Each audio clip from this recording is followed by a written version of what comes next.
If you want to see how this really cool little Jack Daniels pen turns out, make sure you stick around till the end. This one started with a Jack Daniels blank that I had sitting around for a few months because I messed up drilling out the other end. I didn't really know what to do with it, and then I found a pen kit with a bigger tube and figured that would be perfect.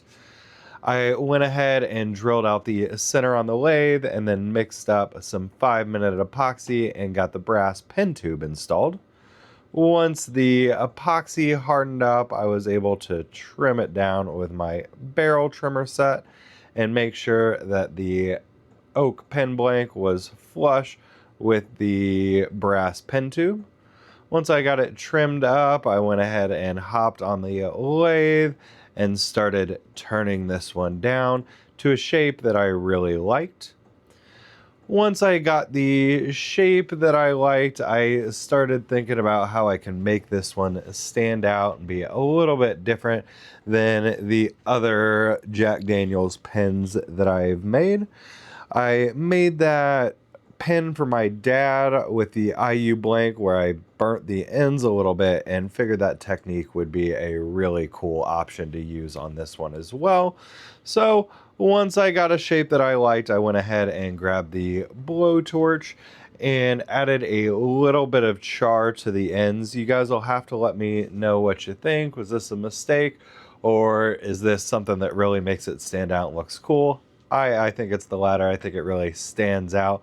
But again, you guys will have to let me know your opinion down in the comments. I did have to take the blank off the lathe to burn the ends just to make sure I didn't have any kind of unburnt wood kind of sticking out there. Once I had the look that I was going for, I grabbed some shellac and hit it with a few coats. Then I grabbed my Brad sanding paste to remove any remaining scratches that I had in the shellac. Then we grabbed some tongue honey and finished this one off. I really love the way it looks, and I think the pen kit that I picked out for this one just matches it perfectly.